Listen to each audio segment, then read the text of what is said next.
Feeding our family can feel really hard, especially when we're in a season where we have less capacity to meal plan or prep or cook or clean.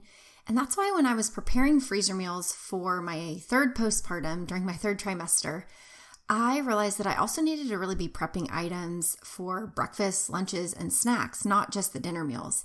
Because since I was going to be solo during the day with 3 kids to feed, I knew that I was going to need simple ideas that required very little mental energy or physical capacity to prepare those, especially when I was up all night with a newborn and yet still loving on 2 other littles during the day. That's why in this episode, we're going to chat about simple meal ideas that you can find without having to scroll social media for hours on end.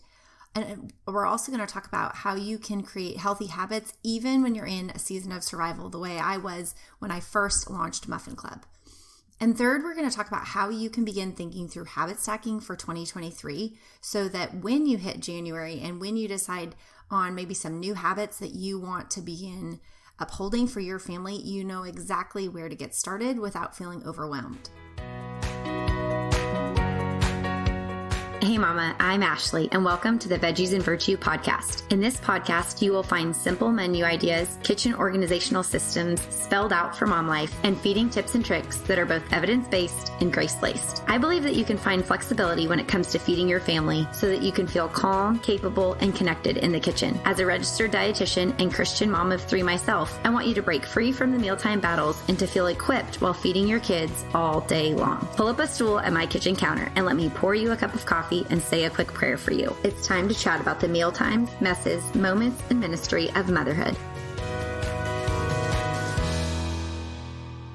I want to paint a familiar picture for you that is not too far off of where I found myself when I was pregnant with my third child, my son Owen.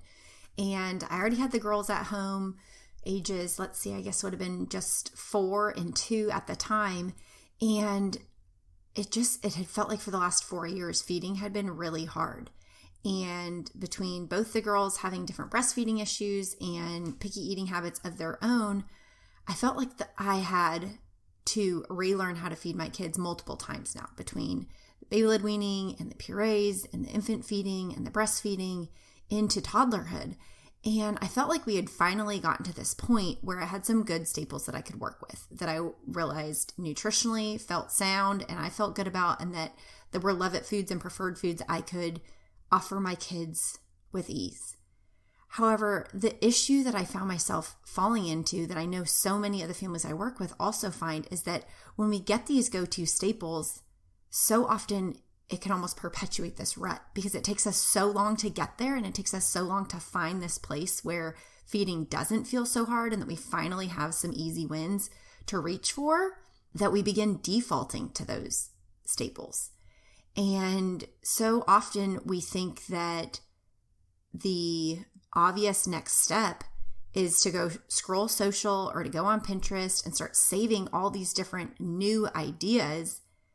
But what we don't see is how we're introducing too many wild cards at once, and then we're wondering why we're frustrated and why we want to give up, and ultimately why we go back to those old staples that we just know and love and can default to for being options that don't cause us or our kids quite as much stress. So while in last week's episode, I shared what Muffin Club is and what you can expect from it, how the idea came up, and how I got started with that idea, I want you to kind of think of that as the baseline. That's the place that's so easy to get in a rut. We find some healthy spinach muffin for our kid that they'll eat. It's an easy snack. It's not too cumbersome to make. It has ingredients that we already have on hand at our house. And so we start defaulting to it.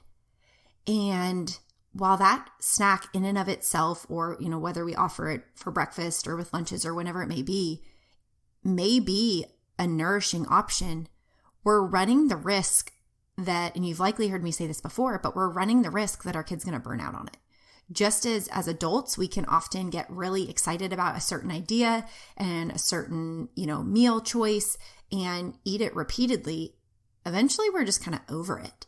And so if you don't begin seeing how to apply the stuff that we're going to talk about today to broaden your reach and expand on the options and ultimately add that variety that you want and that your child nutritionally needs, this stress-free option that was once a staple eventually is where you also get stuck. And so I want you to think about how Muffin Club is really a microcosm for so many of the things that we need to be practicing within our home so that we don't get stuck in a rut with feeding and that we do feel equipped and able to carry out all those different things that we want for our family with feeding without the overwhelm. So the first step that you can really take and identify in this process is finding something that works for your family. And again, I'm going to use Muffin Club as the microcosm throughout this week's example and several of the weeks to come because I think it's such an obvious example of how all these skills and strategies really layer, and as we'll get into in a little bit, habit stack so that things don't feel overwhelming, but we can gradually add variety through the things that we know already work, being things like muffins. And I think this is one of the reasons why Muffin Club has been so appealing to so many thousands of families over the year, is because it's something we feel like we can do. We see that muffins check the boxes on a lot of the criteria that we're trying to satisfy when coming up with meal and snack ideas.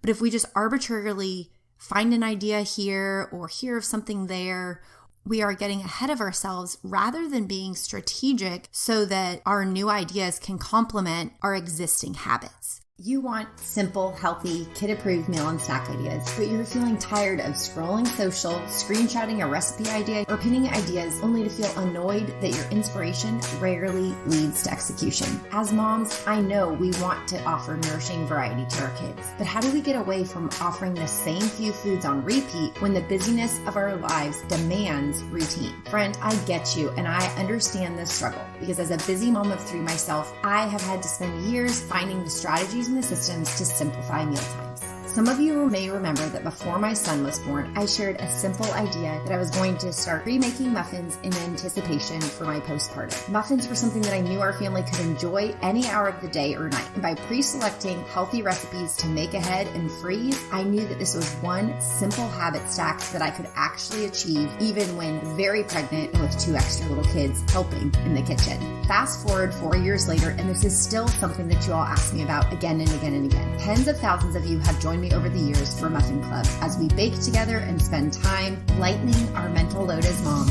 one small, sustainable habit at a time. I would love to have you come join me for this year's Muffin Club, kicking off November 11th. All you need to do to sign up is to go to veggiesandvirtue.com/Muffin Club. It's going to be really simple recipes with ingredients that you already have on hand, including all of my family's favorite seasonal flavors of muffins. Things like pumpkin, apple, and cranberry orange. So be sure to get signed up at veggiesandvirtue.com/Muffin Club. So what I want you to think about is, what is the criteria that you're considering when it comes to the things that already work for your family?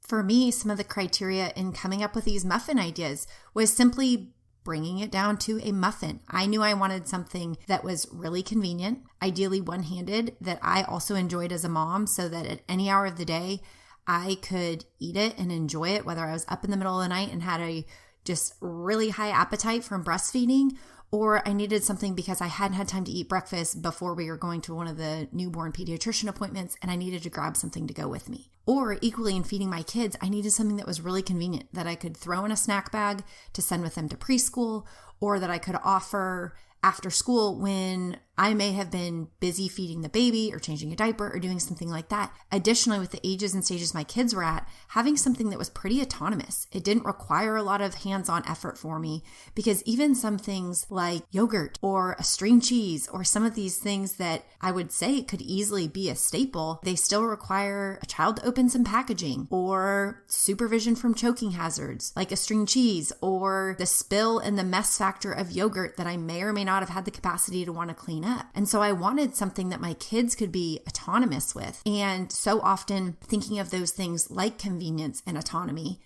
and yet also the versatility that they work for me, they work for my kids, they work for different times of day. All of these things are things that we consider when we come up with what are those things that just work for our family right now.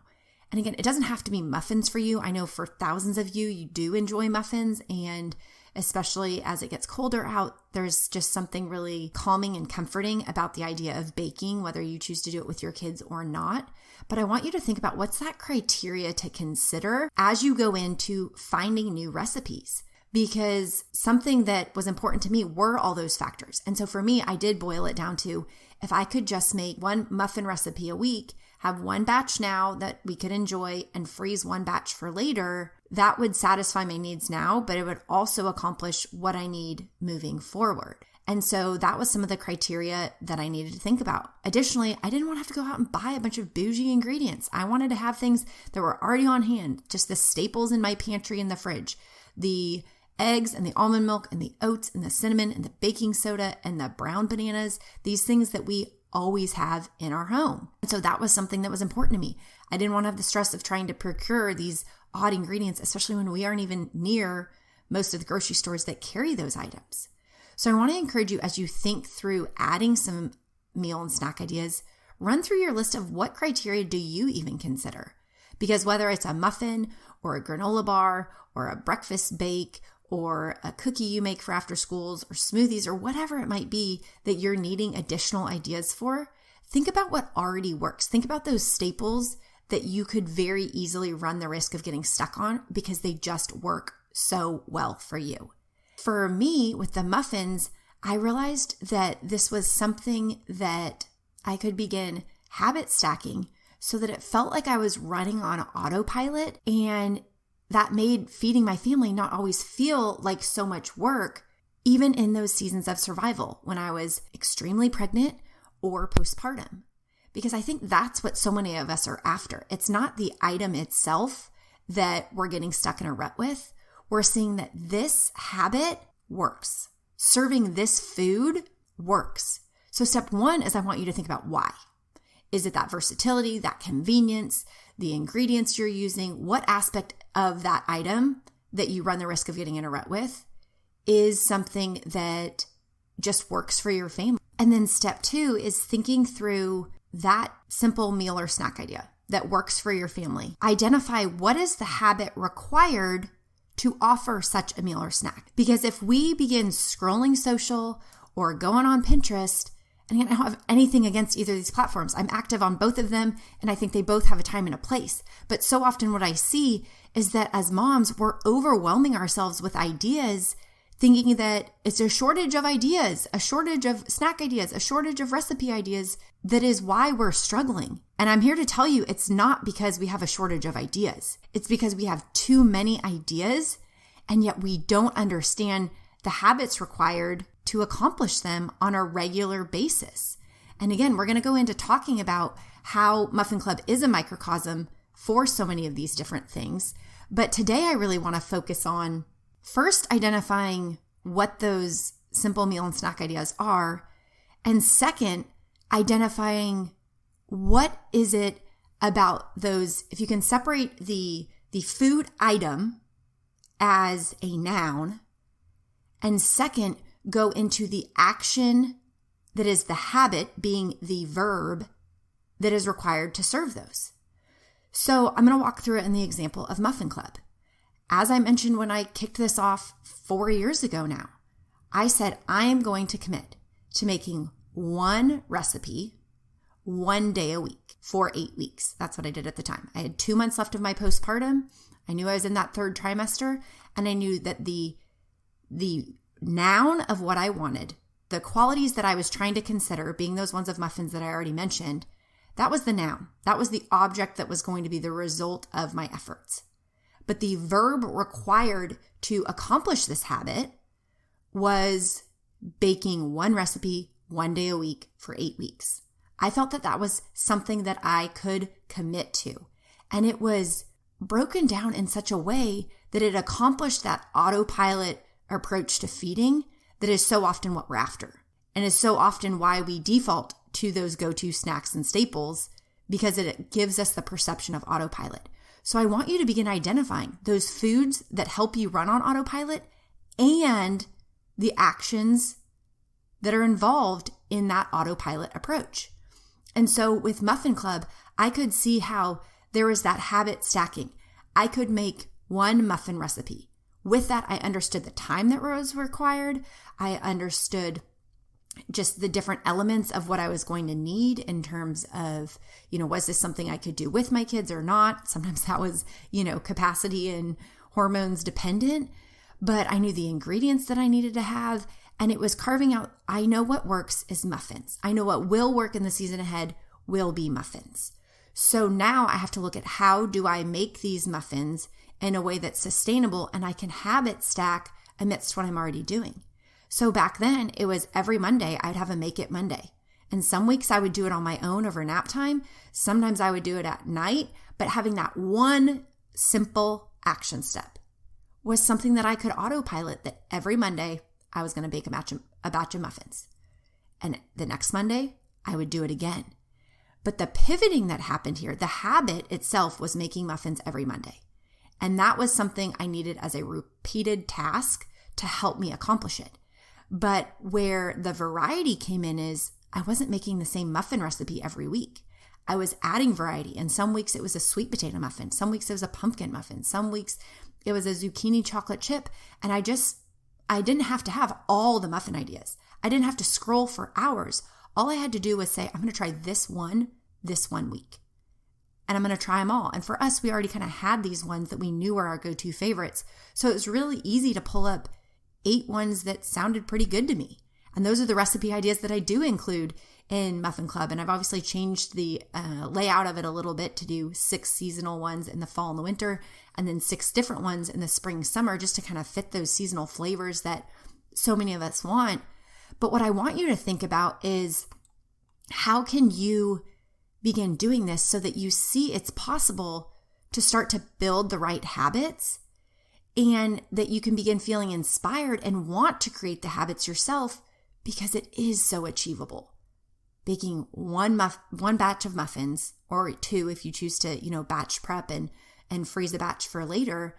But I want you to see how habit stacking can really start to help perpetuate some of those habits so that we're not getting ourselves in a rut. We're not just reaching for the same muffin recipe that we make every Monday, and we make the same breakfast cookies every week, or we make the same fill in the blank each and every time we do that habit. We begin to see that we can build and feel motivated to keep repeating the process, repeating the verb, and having that ongoing exposure to that food that we know is just an easy win with our kids. But in the process, we are building more habits and ultimately adding additional variety. So that's really what I want for you as you move into 2023. I think Muffin Club gives everyone such a good opportunity to have that accountability and that energy around something like Muffin Club being this arbitrary microcosm to just motivate us to keep repeating the process.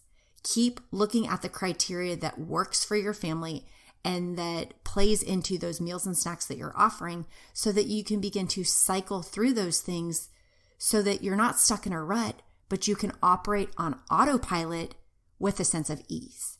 And so if you're not signed up for Muffin Club yet, of course, I would love for you to come join us. I think it's an awesome opportunity for you to begin incorporating more of those simple meals and snack ideas, but not getting overwhelmed with an excess of just random recipe ideas. Instead, you're going to see how it's really intentional to fit that framework of being a meal or snack idea that works for your family, and to begin habit stacking the process that is conducive with your family's life. So if you're not yet signed up, make sure that you come to veggiesandvirtue.com/muffin club, get signed up, and you'll get each of the weekly recipes one at a time. So you have the recipe to get started with and the repeated behavior to help habit stack week after week to help you feel like you can accomplish this that much easier.